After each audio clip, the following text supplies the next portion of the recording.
আসসালামু আলাইকুম রাহমাতুল্লাহ। শাহরিয়ার একাডেমির পক্ষ থেকে তোমাদের সবাইকে স্বাগত। আজকে আমি তোমাদের এসএসসি সাধারণ গণিতের অধ্যায় ৮ এর অনুশীলনী ৮.৩ থেকে ২ নম্বর জ্যামিতির উপপাদ্যটি সলভ করে দিব। চলো আমরা এবার সলভ পর্বে ফিরে যাই। দেখো ২ নম্বর উপপাদ্য আমাদের দেওয়া আছে এবিসিডি একটি বৃত্ত। কোণ সিএবি ও কোণ সিবিএ এর সমদ্বিখণ্ডক দুইটি পি বিন্দুতে এবং কোণ ডিবিএ ও ডিএবি কোণদ্বয়ের সমদ্বিখণ্ডক দুইটি কিউ বিন্দুতে মিলিত হলে প্রমাণ করো যে এ কিউ পি বি বিন্দু চারটি সমবৃত্ত হবে। তো দেখো এখানে কিন্তু আমাদের বৃত্তটা ছিল এ বি সি ডি, আর সমবৃত্ত বলছে কিন্তু এখান থেকে এ বি আর পরবর্তীতে দুটো আসলো কি কিউ আর পি, এই দুটো নিয়ে। তাহলে বুঝতেই পারতেছো যে আমাদের নতুন দুইটি বিন্দু উদ্ভব হবে। তো চলো আমরা দেখে নিই উত্তরটা। বিশেষ নির্বাচন, তাহলে আমরা এখনকার যে উপপাদ্য লেখার সিস্টেম সেখানে আমরা আর সাধারণ নির্বাচন না লিখে শুধুমাত্র কি লিখবো, বিশেষ নির্বাচন। তো বিশেষ নির্বাচনে আমরা লিখলাম মনে করি এ বি সি ডি একটি বৃত্ত। তো দেখো এ বি সি ডি একটি বৃত্ত। এখন A B BC CD DA এবং এসি বিডি যোগ করি। কোণ সিএবি, দেখো কোন কোণের কথা বলছে এখানে, সিএবি। এই যে সি এ বি অর্থাৎ এই কোণ, কোণ সিএবি ও কোণ সিবিএ অর্থাৎ এই পুরোটা এর সমদ্বিখণ্ডক যথাক্রমে এপি ও বিপি পরস্পর পি বিন্দুতে মিলিত হয়েছে। আচ্ছা দেখি, দেখো একটা হলো এপি আর একটা হলো বিপি, এরা পরস্পর কি বিন্দুতে মিলিত হয়েছে, পি বিন্দুতে। তো এই যে খেয়াল করো এপি আর হলো বিপি এরা পরস্পর পি বিন্দুতে মিলিত হয়েছে। আবার কোণ ডিবিএ এই যে এই কোণ ওর ডিএবি এই কোণ, এই কোণ দ্বয়ের সমদ্বিখণ্ডক যথাক্রমে B Q O A Q পরস্পর কিউ বিন্দুতে মিলিত হয়েছে। তাহলে দেখো এই যে বি কিউ আর এ কিউ এরা পরস্পর কিউ বিন্দুতে মিলিত হয়েছে। প্রমাণ ত্রিভুজ এবিসি এ। তো ত্রিভুজ এবিসি, দেখো এখানে আমরা একটা চিত্র দেখতে পাচ্ছি, এটার নাম হলো ত্রিভুজ এবিসি। আচ্ছা ত্রিভুজ এবিসি এ, তো তোমরা জানো যে যে কোনো ত্রিভুজের তিন কোণের সমষ্টি কত হয়, 180 ডিগ্রি। তাহলে দেখো এ কোণ যোগ বি কোণ যোগ সি কোণ সমান কত হলো, 180 ডিগ্রি। এখন যদি এটাকে আমি হাফ করে দিই তাহলে কত হবে, 90 ডিগ্রি। তাহলে হাফ এ হাফ বি হাফ সি সমান কত হবে, 90 ডিগ্রি। এরপরে যদি আমি বাম পাশে হাফ এ আর হাফ বি রাখি তাহলে ডান পাশে আমার হাফ সি চলে যাবে, তাহলে ওটা যায় হবে মাইনাস হাফ সি। তো এইবার নতুন একটা জিনিস দেখো যে এ কোণের সমদ্বিখণ্ডক এপি এবং বি কোণের সমদ্বিখণ্ডক বিপি এরা পরস্পর পি বিন্দুতে মিলিত হলো। তাহলে আমাদের এখানে পিএবি এবং পিবিএ এটা কিন্তু আমার এ কোণের অর্ধেক অর্থাৎ হাফ এ কোণ, আর এটা হচ্ছে বি কোণের অর্ধেক অর্থাৎ হাফ বি কোণ। তাহলে এখানে দেখো যে হাফ এ কোণ আর হাফ বি কোণ, তাহলে এই দুটো কোণের পরিবর্তে আমি এই কোণ দুটোকে লিখে দিতে পারি, বা আমরা এই দুটো কোণকে লিখে দিতে পারি। তাহলে আমরা এখানে লিখলাম হাফ এ কোণ মানে পি এ বি কোণ আর হাফ বি কোণ মানে হচ্ছে পি বি এ কোণ। এখন এইবার তোমরা এটা খেয়াল করো যে ত্রিভুজ এপিবি, অর্থাৎ এখান থেকে এই যে এপি আর হচ্ছে বি, এই ত্রিভুজটা, তো এই এপিবি ত্রিভুজে কি হবে, এই তিন কোণের সমষ্টি, এই কোণ আর এই কোণ, এই তিনটা কোণের সমষ্টি হবে 180 ডিগ্রি। যে কোনো ত্রিভুজের তিন কোণের সমষ্টি কি 180 ডিগ্রি। এখানে তোমরা সাইড নোট দিতে পারো, যেহেতু ত্রিভুজের তিন কোণের সমষ্টি 180 ডিগ্রি, অথবা এখানে লিখে দিতে পারো ত্রিভুজের তিন কোণের সমষ্টি 180 ডিগ্রি। হ্যাঁ, এটা তোমরা এখানে লিখে নিতে পারো। তাহলে এইবার আমাদের দেখো, এই যে পিএবি আর পিবিএ, এই দুটো কোণকে যদি আমরা এই পাশে পার করে দিই তাহলে দুটোই কিন্তু মাইনাস হবে। আর সেখান থেকে যদি আমরা মাইনাস কমন নিই তাহলে ব্র্যাকেট দিয়ে ভিতরে আমরা প্লাস দিতে পারি। তো এইটাকে আমরা এইভাবে নিতে পারি যে এই যে দুটো একসাথে যেহেতু পার হয়ে যাচ্ছে, সেই জন্য ওই দুটোকে আমরা ব্র্যাকেটের মধ্যে রেখে সামনে মাইনাস চিহ্ন দিলাম। তাহলে আমাদের এই কোণের পরিমাণ এপিবি, এই কোণের পরিমাণ কত আসলো, 180 ডিগ্রি মাইনাস পিএবি কোণ যোগ মাইনাস পিবিএ কোণ। এখন দেখো এই যে পিএবি আর পিএবি কোণ, এটার আমরা মান কিন্তু বের করে রেখেছি এখানে। তাহলে আমরা কি করব, এবার ওই মানটাকে বসাই দিব।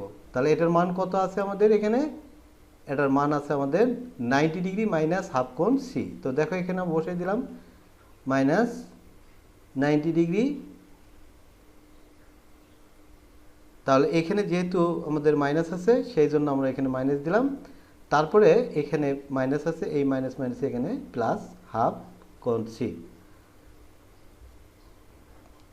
এই উপপাদ্যটা তোমরা কিন্তু একটা প্রমাণ করছো যে কোনো ত্রিভুজের যে এ কোণ এবং বি কোণের সমদ্বিখণ্ডক, হ্যাঁ, পি বিন্দুতে মিলিত হলে প্রমাণ করা যে কোণ বি বিন্দুতে মিলিত হলে প্রমাণ করা যে কোণ এ ও বি সমান 90 ডিগ্রি প্লাস হাফ কোণ এ, এরকম একটা প্রমাণ তোমরা করেছো। ঠিক ওই জিনিসই। তো এখানে আমি তোমাদেরকে একটা কথা বলি, সেটা হচ্ছে যে তোমরা জ্যামিতি প্রমাণ যদি ভালো করে শিখতে চাও তাহলে তোমাদেরকে অবশ্যই সাধারণ নির্বাচনগুলো মনে রাখতে হবে। সাধারণ নির্বাচনগুলো যদি মনে না রাখতে পারো তাহলে জ্যামিতি ভালোভাবে করতে পারবে না। সেই জন্য আজকের এই ভিডিও দেখার পর থেকে তোমরা সাধারণ নির্বাচনগুলো ষষ্ঠ অধ্যায়, সপ্তম অধ্যায়, অষ্টম অধ্যায়, তারপরে চতুর্দশ পঞ্চদশ অধ্যায়ে যে উপপাদ্য বা সম্পদ্যগুলো আছে সেগুলো সাধারণ নির্বাচনগুলো মুখস্থ করে ফেলে দিবে। তো এবার দেখো আমাদের এখানে তাহলে কি হচ্ছে, 180 ডিগ্রির মধ্যে থেকে 90 ডিগ্রি বাদ দিলাম, তাহলে থাকবে কত, 90 ডিগ্রি প্লাস হাফ কোণ সি। তো এটা একটা জ্যামিতির কিন্তু প্রমাণ আমরা করে ফেলে দিলাম এখানে।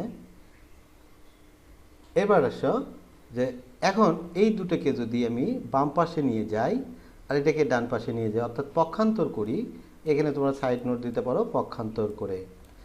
তাহলে দেখো যদি আমি পক্ষান্তর করি তাহলে চিহ্নের কোনো পরিবর্তন হবে না। এবার আমরা এই হাফ কোণ সিটাকে বামে রেখে 90 ডিগ্রিটাকে ডান পাশে পার করে দিলাম। তাহলে হাফ কোণ সি এর মান আমাদের দাঁড়ালো কত এখন, কোণ পিএবি মাইনাস 90 ডিগ্রি। একইভাবে আমরা এবার দেখো অনুরূপভাবে যদি কিউএবি, অর্থাৎ দেখো এখানে আমরা চিত্রটা দেখতে পাচ্ছি, এই যে কিউএবি, এই কিউএবি এর এই কোণ আর এই কোণ, অর্থাৎ আমরা যেভাবে ওইটা প্রমাণ করছি ওইভাবে আমরা এটা দেখাতে পারবো। তো এখানে আরো একটু দেখো যে এই যে কোণটা, হ্যাঁ, এখানে কোণ আছে, এই যে এ বি ডি কোণ, এই এ বি ডি কোণের সাথে ত্রিভুজের সাথে যদি আমি তুলনা করি তাহলে এই ডি কোণটা হবে আমাদের হাফ ডি কোণ হবে এই এ কিউ বি মাইনাস 90 ডিগ্রি সমান, এ কিউ বি মাইনাস 90 ডিগ্রি সমান। এটা কিন্তু আমরা আগের যে প্রমাণটুকু করলাম তার সাথে ম্যাচিং, সেই কারণে এখানে আর নতুন করে লিখলাম না। এটা হলো জ্যামিতির একটি বিশেষ সুবিধা যে একই প্রকারের জিনিস দুইবার লিখতে হয় না। এখন দেখো আমরা জানি একই চাপ যদি কোনো বৃত্তের বৃত্তের যদি একটি চাপ থাকে, তাহলে বৃত্তস্থ একটা বিন্দু থেকে আরেকটা বিন্দু পর্যন্ত যে চাপ দূরত্ব, এটাকে বলা হয় বৃত্তচাপ। তো আমাদের এখানে এটি লেখা আছে এ বি দ্বারা, আর এ বি একটি ওখানে জ্যা হিসেবে আসছে। বাট আমরা যদি চাপের কথা হিসেব করি, তাহলে এই এ বিন্দু থেকে, যে শিক্ষার্থীরা এই এ বিন্দু থেকে বি পর্যন্ত এই যে দূরত্ব, এই দূরত্বটা, এটাকে বলা হচ্ছে চাপ। তো এই একই চাপের উপর দণ্ডায়মান যতগুলো বৃত্তস্থ কোণ তৈরি হবে, ধরো এটা একটা বৃত্তস্থ কোণ তৈরি হলো, যার নাম দিলাম আমরা সি। আবার ধরো এখান থেকে এখানে গেল, এখান থেকে আবার এখানে আসলো, এটার নাম দিলাম ডি। তাহলে একই চাপের উপর দণ্ডায়মান বৃত্তস্থ কোণগুলো পরস্পর কি হয়? সমান। তাহলে একই চাপ এ বি এর উপর দণ্ডায়মান বৃত্তস্থ কোণ, একটা হলো এসিবি আর একটা হলো এডিবি। তাহলে এই কোণ দুটো পরস্পর কি? সমান। তাহলে যদি সমান হয়, তাহলে আমরা সিম্পলি লিখলাম সি আর ডি। অতএব ডি কোণ, সি কোণ সমান ডি কোণ, মানে একই চাপের উপর দণ্ডায়মান বৃত্তস্থ কোণগুলো পরস্পর সমান। এখন একই চাপ এ বি এর উপর দণ্ডায়মান বৃত্তস্থ কোণ এ সি বি ও এডিবি, এটা আমাদের মনে করো চিত্র অনুপাতে আসছে। আমাদের যে চিত্রটা ছিল সেই চিত্রটাতে আমাদের এইভাবে এসিবি আর এডিবি এই দুটো আছে। তো এখন এই এসিবি থেকে আমরা সি কোণ আর ডি কোণ এটা শর্ট করে লিখলাম, অর্থাৎ কৌণিক যে বিন্দুটা সেটা কোণ চিহ্ন দিয়ে সেখানে কৌণিক বিন্দুটা বসাই দিলেই চলবে। আরেকটা কথা তোমরা মনে রাখবে যে যখন আলাদা আলাদা করে লিখবে, তখন এই যে ডি সি এগুলো কিন্তু একটা করে বিন্দু, এ একটা বিন্দু, বি একটা বিন্দু, কিন্তু যখনই এই দুটো যোগ করে দিবে তখনই কিন্তু এ বি একটি রেখা হয়ে যাবে বা রেখাংশ হয়ে যাবে। তো দেখো এখানে তাহলে সি কোণ সমান ডি কোণ আমরা লিখলাম। তো এখন সি কোণ সমান ডি কোণ হলে হাফ সি কোণ সমানও হাফ ডি কোণ হবে। এরপরে দেখো হাফ সি কোণ সমান আমরা ওখানে বের করেছিলাম কি? এপি বি কোণ -90°, এবং হাফ ডি কোণ সমান বের করেছি কোণ এ কিউ বি -90°।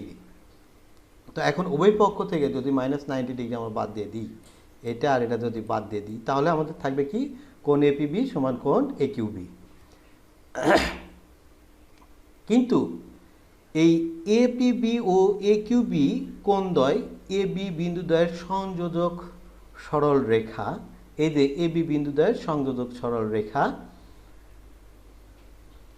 এ বি এর একই পার্শ্বস্থ দুই বিন্দু, এ বি এর একই পাশে দুটা বিন্দু, ধরো এখান থেকে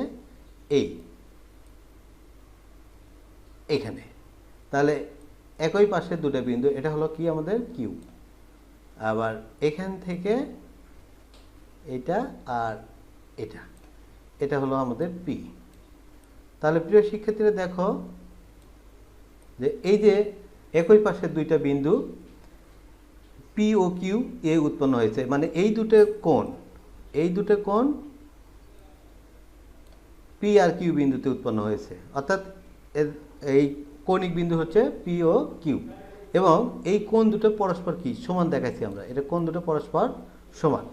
তাহলে যদি একই সরল রেখার পাশে দুইটা কোণ উৎপন্ন হয় এবং কোণ দুটোর যদি পরস্পর সমান হয়, তাহলে আমরা লিখতে পারবো যে সরল রেখার উপর কোণ দুটি উৎপন্ন হবে সেই সরল রেখার যে দুটো বিন্দু, অর্থাৎ রেখাংশের যে বিন্দু আর যে কোণগুলো উৎপন্ন হলো, এই কোণের যে বিন্দুগুলো, এই বিন্দুগুলো কি হবে?